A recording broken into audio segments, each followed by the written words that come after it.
Now let's look at describing document structure. In XML, a schema describes the structure of a document. The schema itself contains no data. Remember, it's like the blueprint. The XML documents, that is, the entities that are generated based on schema, they contain the actual data. A schema is expressed using XML. It's like the meta of the XML. So how are the schema used in Adobe Campaign?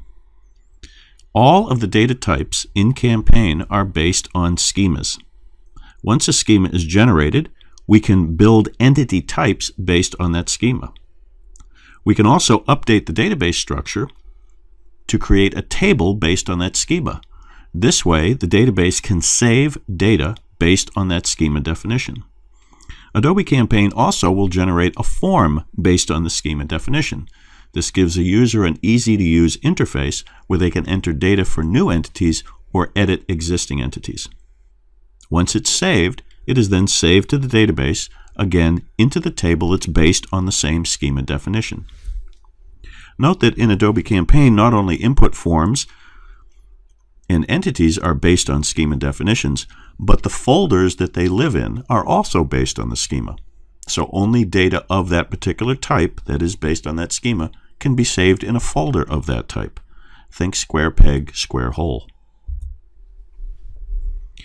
If we look at the schema syntax, we see that the root element of an Adobe Campaign schema is a schema itself, the SRC schema. And you see that in the code snippet, both the opening and final tags are for SRC schema.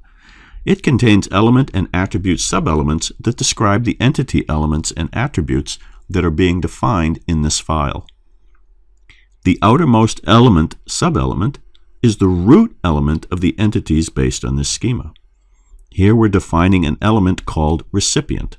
The second line is the opening tag for recipient. The second to the last line is the closing tag for recipient. We see recipient has two attributes defined, last name and first name, and a subelement called address. Here is an example of that schema entity relationship. On the left is the defining schema for recipient, and on the right is an instance, that is an entity that has been generated based on this schema. Notice that the entity contains the data. The schema itself only contains the definition. So an entity based on this schema will have a root element with a recipient tag, and, if populated, a nested element with an address tag. Notice that within the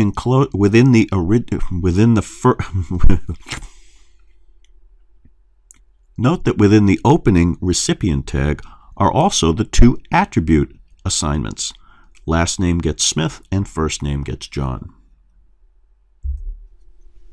Adobe Campaign validates XML to make sure that it matches the underlying source schema. It will look at the element tags, the attribute names. It will also examine the order of the nested elements. The order of the elements does matter, but note that the attribute order, and the attributes are within the opening tag, the attribute order within an element do not matter. The XML for an entity must be both well-formed and valid, otherwise Adobe Campaign will not allow you to import or save an XML. To import an XML package into Campaign, we use the Entities Import Wizard. What we do is we take the entities that we're trying to import, in this case recipient, and we enclose them inside the Entities tag. The Entities tag are then wrapped inside package tags. You can include multiple entities this way by using the syntax that we see at the bottom of the slide. As it's imported, the XML is validated against the underlying schema definition. To use the Import Wizard, we go to the Tools menu, to Advanced, and then select Import Package. This will open the series of dialogues that begin on the top left. First is the package type. In this exercise, we'll import using a file. I click Next, and then I'm going to point to the file that we're going to import. In this case, newcustomers.xml, at least in this slide. It will then give you a preview of that file, so you look in and see what's defined in there. Then we go to the installation dialog, and we click Start. Adobe Campaign will process the file and if everything is syntactically correct, it will import it into the instance.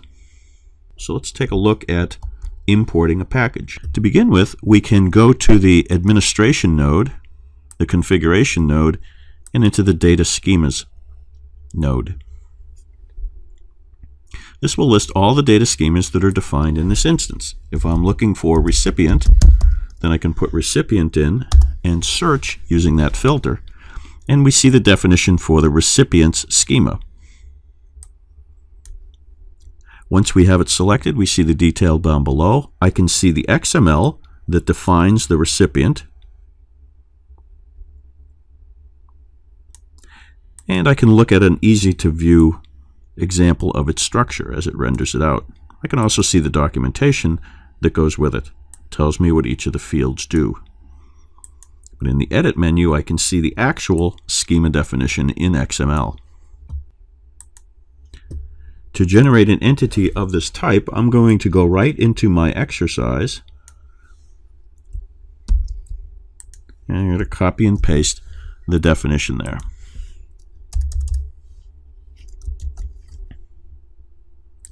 I'll restore my indentation so I stay oriented and put a space. Now I'm inside the package tags, so the system knows I'm importing a package. And now I'm inside the entities tag, so it knows I'm importing one or more entities, and they know that it's based on the recipient type. So now I can define the actual recipient that I want to import. So I'll define a last name gets Smith, first name gets Fred, and email gets fredsmith@xyz.com. And just a little more room.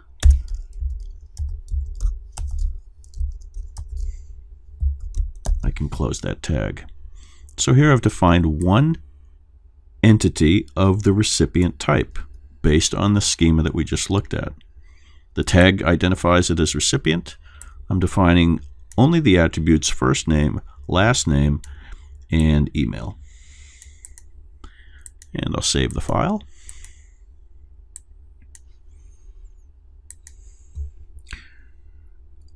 Now I can go into my instance. I'll go to the Tools menu, Advanced, and Import Package. I'm going to install this from a package. That's the XML file that I just created. I'll navigate to the file.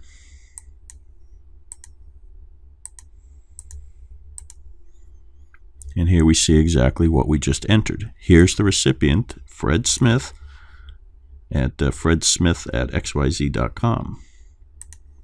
I'll click Next, ignore the warnings, and start the import process. If the syntax is correct, it has been successfully imported.